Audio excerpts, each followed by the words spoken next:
continuamos con más apuntes. Estamos con el doctor Fernando Vigo, que es médico neurólogo. Bienvenido, muchísimas gracias por estar con nosotros. Gracias por invitarme de nuevo. Bueno, y sí, por supuesto, porque este tema tiene que ver con preguntas que nos hacen nuestros televidentes y que despierta mucho interés. El tema es, en primer lugar, las convulsiones, ¿no? Estamos hablando de, porque dijimos convulsiones y epilepsia, pero vamos a empezar por esto de que, ¿qué son las convulsiones? Las convulsiones son un conjunto de síntomas que tiene una pequeña parte de la población que se caracteriza por ruptura de contacto, pierde la conciencia, pierden el control de su cuerpo, ellos en ese momento no están conscientes, ¿sí? Al caer al piso generalmente empiezan con temblores, generalmente de las manos y de los pies, sin respuesta al medio, ¿sí? Mientras están teniendo esos temblores, cualquier llamado a su nombre no lo pueden contestar. Ese es un tipo de convulsión que es una convulsión generalizada, que es porque ambos hemisferios cerebrales al mismo tiempo están desconectados y el cerebro está teniendo una descarga eléctrica que no la puede controlar, entonces hasta que se agota hace todo lo que puede hacer, que es todo lo que es motor empieza a temblar. Claro. ¿Sí? Hay dos fases, una tónica que primero se ponen duros, ¿sí? Lanzan como un grito, se ponen duras y después empiezan a aflojar y en cada afloje eso se parece a un temblor. Y esa sería la convulsión tónica clónica generalizada, que es la más conocida por la población general. A su vez hay otros tipos de convulsiones en donde el paciente no tiene una manifestación generalizada, sino una parte del cuerpo. Ya que si entendemos que la convulsión se produce por la descarga descontrolada de un grupo de neuronas, ¿sí? Si hay un lugar específico donde esas neuronas se descargan, va a tener las manifestaciones clínicas de ese lugar. Por ejemplo, si es un lugar motor, va a tener convulsiones en ese lado motor. En el brazo. Por ejemplo, si tiene a nivel frontal, donde es las ideas, el razonamiento, va a tener cambios bruscos y rápidos en el estado del humor, en su accionar. Por ejemplo, salen a correr sin ningún motivo, ¿sí? O empiezan a tener alucinaciones o alteraciones sensitivas. Por ejemplo, empiezan a tener un lado del cuerpo, tener sensaciones cuando no hay ningún estímulo. ¿Sí? Como si le estuvieran tocando. Por ejemplo, no hay ningún estímulo. O, por ejemplo, empiezan a tener sensaciones raras en la boca del estómago, que eso va progresando porque el foco empieza a contagiar a las neuronas que están alrededor y empieza a descargarse. ¿Sí? Se pasa al lado contralateral y hay veces que una convulsión que empezó en un lado se pasa al otro lado del cerebro y se hace generalizada. Eso es una. Entonces primero hablamos de las convulsiones generalizadas, convulsiones parciales y después las parciales que se generalizan. Claro. Sí. Pero también entonces, claro, es novedoso esto de los síntomas, por ejemplo, ¿no? En el cambio de humor o esto de tener una actitud que no se condice con lo que venía haciendo, por ejemplo. Sí, porque eso tiene que ver con qué lugar se está descargando, digamos. Y además por la población general tiene el concepto de que la convulsión solamente es la tónica clónica, es la que tiembla. Un paciente que pierde la conciencia, se cae al piso y tiembla es una convulsión, y no es así. Eso tiene que ver con el diagnóstico también. Perfecto. Y bueno, y justamente, ¿por qué se producen las convulsiones? Bueno, las convulsiones se producen cuando hay algo en el cerebro que altera el balance entre las neuronas que son excitatorias, que estimulan para que sucedan cosas, y otro grupo de neuronas que hace que se calmen ese grupo de neuronas y que no se exciten más allá de lo que se necesita para que se produzca algo, por ejemplo, un movimiento. Que las inhiben. Claro, ¿no? Exactamente. Cuando ese grupo de neuronas se desbalancean y va más hacia lo excitatorio, se produce una convulsión.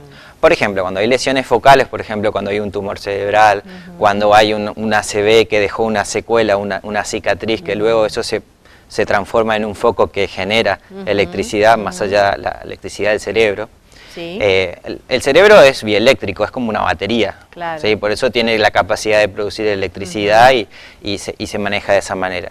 Entonces, cuando hay algo en el cerebro que hace que ese lugar está más irritado que otro, se produce la convulsión.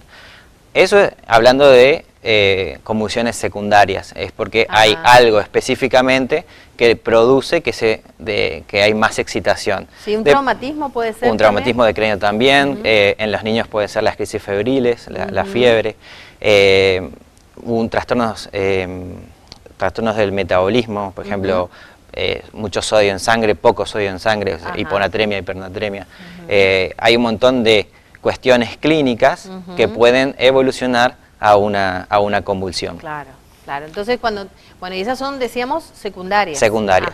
Y después tenemos las primarias, que son aquellas que tienen, la persona tiene la capacidad de tener convulsiones y que no tiene una causa aparente en los estudios, ¿sí? No tiene ninguna causa de lesión cerebral, por lo menos que se alcance a ver con los estudios, pero no por eso deja de tener convulsiones. Y eso constituye lo que la convulsión es el síntoma y el diagnóstico es una epilepsia. La epilepsia es cuando, ¿qué es epilepsia básicamente? Es una convulsión con la probabilidad de tener otra, nada más que eso. Porque la epilepsia justamente es eso, y hay un montón de otras enfermedades que pueden provocar epilepsia, convulsiones, como parte de su sintomatología. Por ejemplo, un paciente que tiene un retraso mental porque tuvo un problema en su embarazo, en el embarazo cuando él nació, tuvo una complicación, tuvo circular del cordón, algo por el estilo, eso le dejó un leve daño, evolucionó con retraso mental y después de un tiempo comienzas con convulsiones. Y eso se debe a la lesión que tuvo en ese momento. ¿Se entiende? Pero tiene epilepsia en consecuencia de eso. De eso, exactamente. En este caso sería secundario al antecedente que tuvo por el embarazo, después del parto y durante el parto. Claro, en el momento entonces eso hace que tenga una convulsión y el antecedente o algún estudio, ya sea un electroencefalograma o ya sea una resonancia magnética, que me prediga que ese paciente puede llegar a tener otra convulsión, aumentar la probabilidad, eso constituye epilepsia. O una convulsión y otra convulsión sin causa aparente. O sea, dos convulsiones es epilepsia. Si yo no puedo encontrar algo que tratando eso, él no va a tener ninguna otra convulsión. Muy bien, bien.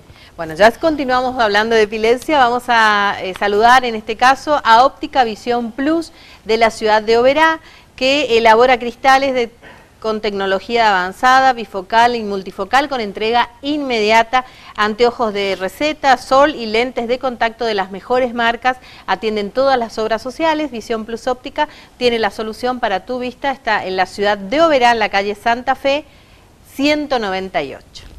Bien, y decíamos entonces la epilepsia, ¿no? Sobre eso venían muchísimas preguntas. Por ejemplo, una de las preguntas era si un niño que tuvo convulsiones febriles, por ejemplo, esto ya predice o predispone de alguna manera a que tenga epilepsia cuando sea adulto.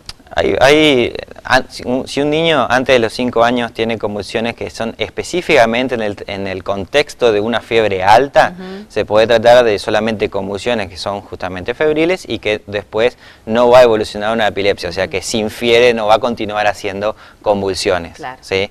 Ahora, como antecedente se ve que los pacientes que han tenido en la infancia convulsiones febriles, hay un riesgo aumentado, pequeño pero aumentado con respecto a la población en general, de que después desarrolle una epilepsia. Además porque quizás solapado está que el paciente en sí tiene un riesgo aumentado de tener convulsiones y dado la fiebre tiene convulsiones. Claro, pero no es por la fiebre. Pero no es por la fiebre. Porque la desesperación es esa, no tiene fiebre, entonces tengo que bajarle porque si tiene convulsiones después se queda epiléptico. Exactamente. No es así. No, puede tener fiebre y puede tener convulsiones y no necesariamente va a tener luego una epilepsia. Salvo que tenga como esta base, pero es algo que ya venía y... Exactamente. ¿Y cuáles otras causas serían, digamos, entonces de decir, bueno, o factores de riesgo podrían ser para la epilepsia? Todas aquellas enfermedades del cerebro que dejan una huella, una cicatriz en ese cerebro, tienen después el potencial de generar luego convulsiones, lo que se llama crisis sintomáticas remotas. ¿Por qué? Porque son sintomáticas a una cicatriz de una lesión que fue hace un montón de tiempo, que no está activa ahora, en este momento. ¿Se entiende? Todas aquellas enfermedades generalmente son secundarias pero remotas hace tiempo. Y después están las secundarias sintomáticas, que son porque en este momento a mí me está pasando algo en el cerebro que me genera convulsiones. Bien, y eso sí... son... esos son convulsiones, pero no constituye epilepsia, es una epilepsia, convulsión secundaria. Claro. Y después hay el grupo de la mayoría de las epilepsias primarias, que en general no se encuentran nada en los estudios, exactamente. Una de las causas, sí, de las epilepsias que son encontrables, son las que se llaman epilepsia por esclerosis hipocampal. Es un lugarcito en el lóbulo temporal del cerebro que está más chiquitito que el otro lado, y eso tiene la posibilidad de generar estas descargas y generar convulsiones. Es una epilepsia muy frecuente. Sí. Después tenemos la epilepsia mioclónica juvenil. La epilepsia mioclónica juvenil es muy frecuente en jóvenes en general a partir de los 13 años, que se caracteriza por tener convulsiones generalizadas, pero una de las cosas importantes es que previamente, en general en horas de la mañana o cuando tienes muchos sueños, son pequeñas sacudidas de un brazo o del otro, ¿sí?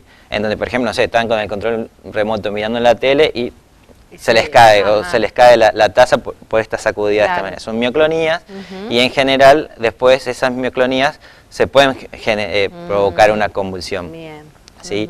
No confundir con las mioclonías del sueño, que son normales. Que cuando uno duerme en general hace sacudiditos, y esas sacudidas son normales, son del sueño. Pero todo claramente en un contexto. Si tengo una persona que me hace esos saltitos y a su vez tuvo convulsiones, digo, son mioclonías, es joven, tiene 16 años, empezó hace un año a tener esto, probablemente sea una epilepsia mioclónica juvenil. Claro, y siempre evaluando si hay otros síntomas que acompañan. Exacto, además en los síntomas, además en los estudios, por ejemplo, en el electroencefalograma, yo puedo encontrar cosas que son específicas de ese tipo de epilepsia. Digamos, dentro de los estudios complementarios que se debe hacer es una resonancia magnética con protocolo de epilepsia y un electroencefalograma bien hecho, con buena técnica, para poder encontrar lo que yo quiero, según el síndrome epiléptico. Claro. Claro, haciendo el diagnóstico específico. Exacto. Y en el caso de, bueno, las convulsiones, por ejemplo, o la epilepsia, el tratamiento, ¿cuál es? Bien, el tratamiento, cuando yo no tengo una causa que ir a tratar, que es una epilepsia en general, lo que se da son anticonvulsivantes. Los anticonvulsivantes hay de cuarta, quinta generación, están los viejitos y los más nuevos. Claro. ¿Estos más nuevos de cuánto tiempo estamos hablando? Los más nuevos, acá en el mercado, los más nuevos de tener 4 o 5 años, deben tener los más nuevitos. Son medicaciones que ya se viene tratando hace más de 15 años en el mundo. Y a nivel experimental, ¿no? Acá han entrado hace poco. Sí. Pero... ¿Cuál es la diferencia con la medicación que tenían antes? En general, el perfil de efectos adversos. Hasta ahora no hay una medicación que potencialmente sea mejor que otra en cantidad de mejoría. Todas tienen entre un 30 y 40% de probabilidad de mejoría de ese síndrome epiléptico. Sí. Ahora, ¿en dónde está la habilidad? En hacer el diagnóstico de cuál es el tipo de epilepsia que tiene y cuál es el mejor perfil de esta medicación para este paciente. Claro. Eso es la clave, porque no todas las medicaciones son para todos los pacientes, ¿sí? Depende si tiene una epilepsia parcial, hay un grupo de medicación, si tiene una epilepsia generalizada va a tener otro grupo de medicaciones, si tiene las dos puede haber una combinación de ambas medicaciones. La dosis y el tipo de medicación y la combinación de ellas está el éxito del tratamiento. Claro. El primer objetivo siempre en una epilepsia sin causa aparente es que no tenga convulsiones. El segundo objetivo es que no tenga convulsiones con la menor cantidad de drogas posibles. Y el tercer objetivo es que tenga sin crisis con una sola droga. Claro, eso ya... Y eso es más difícil, pero se puede lograr. Pero se logra. Sí.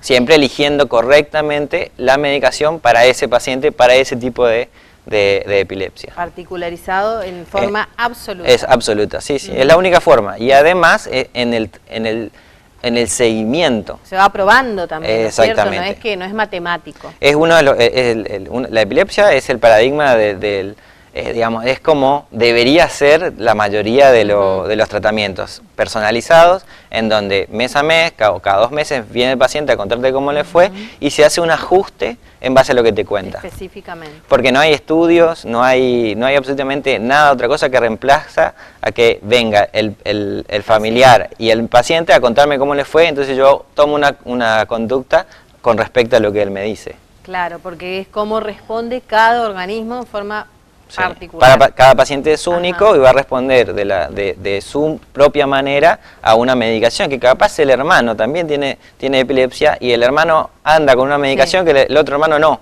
Claro. Y eso tiene que ver con que los dos son distintos. Claro, claro. Sí. Y ¿cuáles son las complicaciones que se puede presentar en esto, como hablábamos, las convulsiones de distintos tipos o la epilepsia? Porque sobre todo esta que es generalizada, pero también la de las otras, asusta mucho a las personas, ¿no? A quienes ven es una situación que por ahí se da en la vía pública y asusta, e inclusive a veces vemos que le tiran agua, por ejemplo, o toman algún tipo de medidas que hasta puede ser contraproducente para el paciente. Es muy buena la pregunta lo que decís, porque frecuentemente se habla, por ejemplo, en las convulsiones generalizadas, que se va a tragar la lengua. Eso. En general, anatómicamente es imposible que se trague la lengua, no puede pasar, ¿sí? Porque no.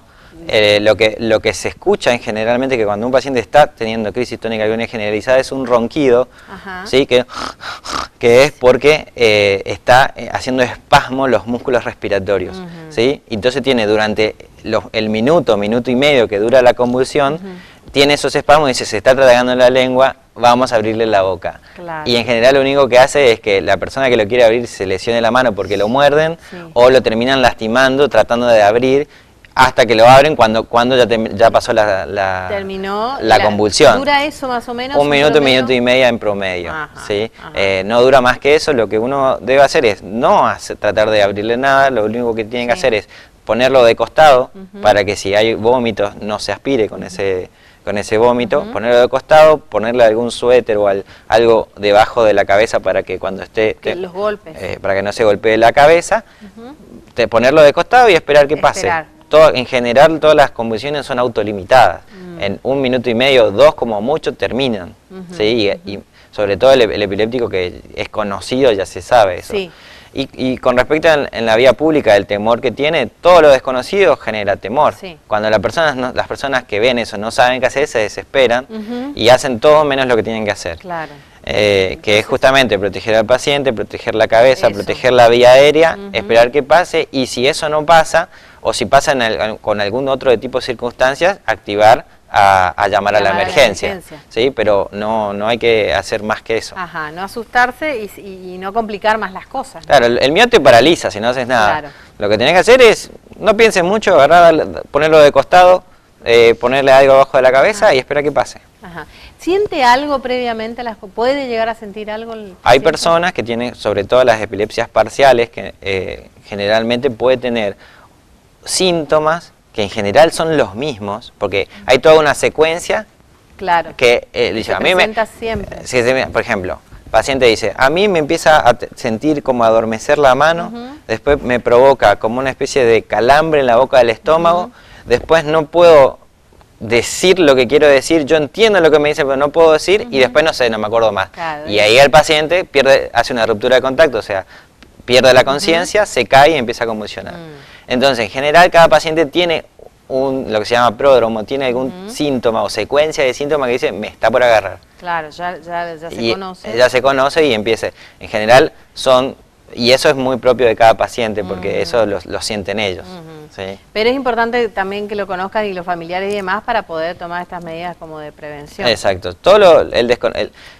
La mayoría de las enfermedades neurológicas, específicamente la epilepsia, se necesita que venga el paciente y los familiares o la gente que lo rodea o el cuidador para poder informarse al respecto y qué hacer. Claro. Porque en ese momento la persona no tiene conciencia. Exactamente, y el miedo justamente no lleva a nada. Entonces tienen que saber cómo manejarse. Y la información de todos los que los rodean va a hacer que le pierdan el medio y hagan lo que tienen que hacer. Claro. ¿Y cuáles son ahí vamos, cuáles son, por último, la última pregunta, cuáles son las complicaciones que pueden tener? esto? ¿Qué puede ser lo grave, digamos, ante estas distintas situaciones? Las convulsiones, bueno, uno de los problemas que tenga convulsiones específicamente es que ocurra en un lugar donde que pierda la conciencia es peligroso. Por ejemplo, manejando, claro. Andando en bicicleta, haciendo un deporte, escalando, claro. Lo que sea. Esos son riesgosos, ¿sí? Sí. El deporte en sí no es un riesgo, de hecho es bueno que hagan deporte. Se recomienda, sí, se recomienda, pero por ejemplo, si tiene epilepsia, todavía tiene convulsiones y todavía no fueron controladas, no es bueno que haga actividades donde si pierde la conciencia puede tener un peligro para él y para terceros. Claro. ¿Se entiende? Claro, eso son unas complicaciones directamente de la convulsión. Sí. Después tiene las complicaciones que son propias de la medicación, como somnolencia, falta de concentración, temblor finos en las manos, esos son, o irritabilidad, esos son tipos de algunos efectos adversos de la medicación. Sobre todo los nuevos, los viejos tienen otros efectos adversos, pero no vale la pena. Claro, cada vez hay menos. Sí, sí, porque cada vez se va reemplazando más las viejas medicaciones con las nuevas. Pero en sí, yo recomendaría que no se queden tranquilos con el solo hecho de que tengan convulsiones, es así como tienen que ser, no. No, claro, hay tratamiento. Hay tratamiento y hay que ser exhaustivo hasta encontrar el control. Y claramente hay un pequeño porcentaje de pacientes que son refractarios, que aún así hiciste todo lo que tenías que hacer y aún así tienen convulsiones. Bueno, hay esos pacientes. Pero es mínimo. Es menos. La mayoría se mejora muchísimo. Exactamente, tienen una alta chance y un buen pronóstico. Bueno, doctor, clarísimo, nos hemos sacado las dudas, al menos yo, porque también, y creo que nuestros televidentes también, pero seguramente muy pronto lo vamos a volver a invitar. Pero como no, mucho gusto. Porque nos siguen llegando preguntas ahora sobre otros temas. Seguramente. Bueno, gracias. No, ¿Dónde atiende? ¿Dónde pueden consultar con usted? En la Clínica Bio de INEMI, en 25 de mayo 1975, Casi Rioja. Bueno, muchas gracias. Por favor. Nos vamos a una pausa. En el próximo bloque estamos con un pequeño bloque de nutrición y ya venimos con Chau Gasusa. Ya volvemos.